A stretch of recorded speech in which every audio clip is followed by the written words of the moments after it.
যেতিয়া মই মুখ্যমন্ত্ৰী হলো তেতিয়া মই ৰাইজক কলো যে ৰাইজ বিজেপিৰ চৰকাৰ কৰি দিয়ক আমি 1 লাখ লৰা ছোৱালীক চৰকাৰী চাকৰি দিম মানুহে ভাবিলে যে 1 লাখ চাকৰি কৰ পৰা দিব দৰমহা লব কত টকা আছে ধাৰত চৰকাৰ চলি আছে চাকৰি দিলেও দৰমহা নাপাব আৰু কিছুমানে ভাবিলে চাকৰি য'ত হ'ব হ'ব আমিনো কত পাম টকা নিদিলেতো চাকৰি নাপায় হয়নে আজি মোৰ দিনত 1 লাখ চাকৰি হল কোনোবা দালালে 1 টকা খাব পাৰিলে নেকি কোনো দালালেতো 1 টকা খাব নোৱাৰিলে আজি চাকৰি কোনে পায় ৰিক্সা চালকৰ লৰা ঠেলা চালকৰ লৰা শিক্ষকৰ লৰা চতুৰ্থ শ্ৰেণীৰ কৰ্মচাৰী লৰা পান দোকানীৰ লৰা সবজি বেপাৰীৰ লৰা এতিয়া লৰা ছোৱালী কলেজত যায় লৰা ছোৱালীয়ে পঢ়ে ভাবে যে আমি চাকৰি এটা পাম আজি মই আপোনালোকক কৈছো যে এই বছৰৰ ভিতৰত মোৰ 1 লাখ চাকৰি দিয়া হৈ গল এই বছৰৰ ভিতৰত মই আৰু 50,000 চৰকাৰী চাকৰি দিম 50,000 1 লাখ দিয়া হৈ গল 1 লাখ দি উঠি মই আৰু 50,000 চাকৰি দিম কোনো দালালে চাকৰি নাপায় কোনেও ঘোষ খাব নোৱাৰে লৰা ছোৱালীয়ে জুলাইত পুলিচৰ কাৰণে দৌৰিব সেপ্টেম্বৰ অক্টোবৰ মাহত গ্ৰেড 3 গ্ৰেড 4 হ'ব আৰু মেজিষ্ট্ৰেট ডিএসপিৰ চাকৰি পাব আগতে মেজিষ্ট্ৰেট হবৰ কাৰণে 1 কোটি টকা ঘোষ দিব লাগিছিল এতিয়া 1 পইচা দিব নালাগে এতিয়া মই আৰু এটা নতুন নিয়ম কৰিব খুজিছো আপোনালোকে চিন্তা কৰিব যে মই কেনেকুৱা কথা চিন্তা কৰি আছো আজিকালি যেতিয়া চাকৰি ৰিজাল্ট দিয়ে তেতিয়া দেখিব যে এখন ঘৰতে কেতিয়াবা 3টা লৰাই চাকৰি পাই যায় বা যাৰ অলৰেডি চাকৰি আছে তাৰ ভাইও চাকৰি পায় আৰু কিছুমান ফেমিলিত এটাও চাকৰি নাই এইবাৰ আমি কি কৰিছো যে যেতিয়া ইন্টাৰভিউ হ'ব যাৰ ঘৰত এটাও চাকৰি নাই তাক মই 10 নম্বৰ এক্সট্ৰা কৰি দিম 10 নম্বৰ হি এক্সট্ৰা পাব তাৰ মানে চৰকাৰী চাকৰিও যাতে অন্তত এখন ঘৰত যাতে এটা চাকৰি হ'ব পাৰে আজি এইবোৰ কথা আমি চিন্তা কৰি আছে ধুতি লুঙিৰ কথা চিন্তা কৰা নাই আজি আমি কি চিন্তা কৰিছো যে অৰুণোদয় প্ৰথমতে যেতিয়া অৰুণোদয় আহিলে মানুহে বিশ্বাস কৰা নাই বোলে কি অৰুণোদয় তাৰ পিছত লাহে লাহে যোৱা 3 বছৰ 36 মাহ মহিলাৰ বেংক একাউণ্টত 1250 টকা সোমোৱা আৰম্ভ হল এতিয়া মই মহিলাক লগ পালে মহিলাই মোক কয় যে মামা দাদা আমাকো এটা অৰুণোদয় দিয়ক হয়নে নহয় এইবাৰ আমি সিদ্ধান্ত গ্ৰহণ কৰিছো যে এইবাৰৰ পৰা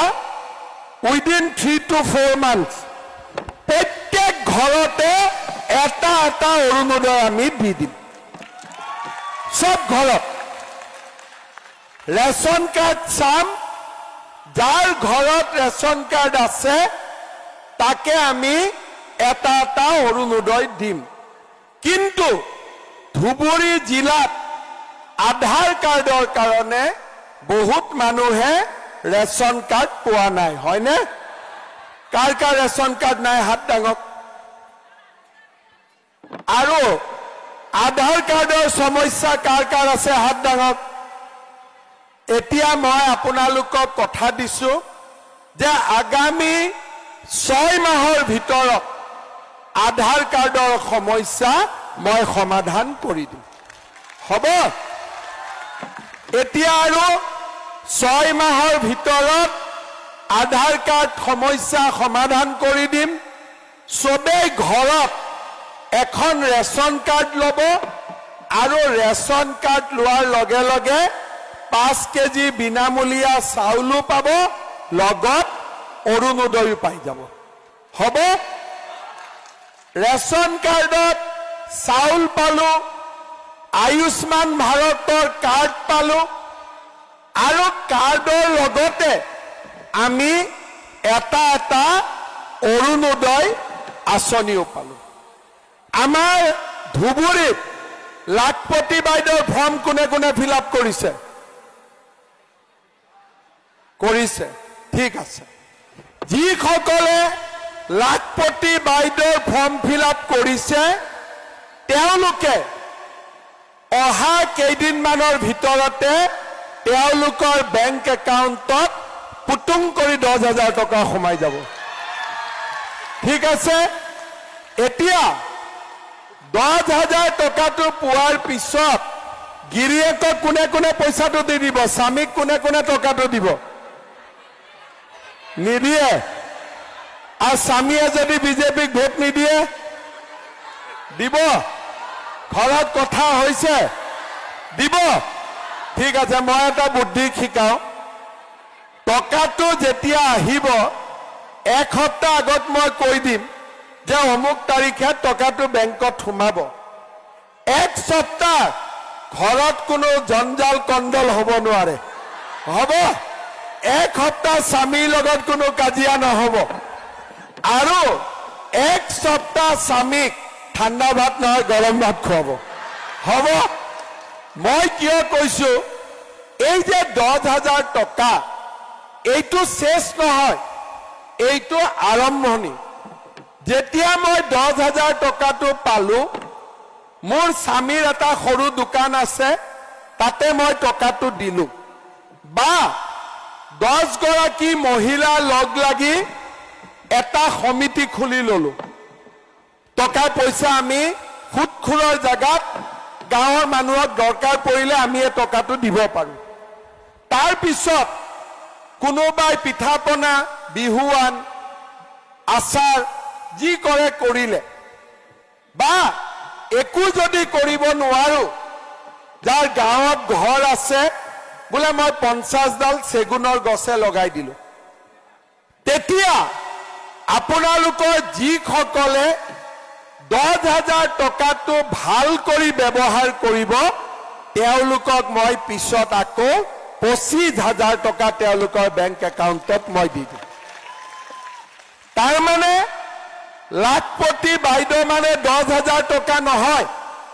10,000 টকাটো আৰম্ভণি আমি বিচাৰিছো যে লাখপতি বাইদেউ আঁচনিৰ জৰিয়তে একোটা ফেমিলি আৰ্থিক অৱস্থা যাতে কিছু হলেও উন্নত হয় এতিয়া মই সৰকাৰী চাকৰি কথা কলো যে 1 লাখ চাকৰি দিলো আৰু 50,000 চাকৰি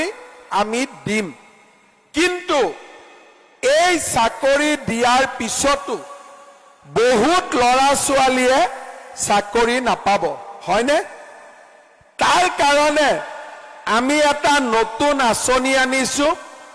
আঁচনিটোৰ নাম হল আত্মনিৰ্ভৰ অসম মোদীজীয়ে যেনেকে আত্মনিৰ্ভৰ ভাৰত কৰিছে আমি কৰিছো আত্মনিৰ্ভৰ অসম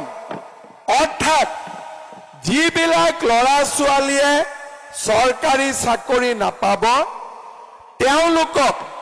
সৰু খুৰা ব্যৱসায় কৰিবৰ কাৰণে সৰকাৰে 2 লাখ টকাকৈ দিব বেংকৰ পৰা লোন নহয় ডাইৰেক্টলি সৰকাৰে দিব 1 লাখ ঘূৰাই দিব লাগিব 1 লাখ ঘূৰাই দিব নালাগে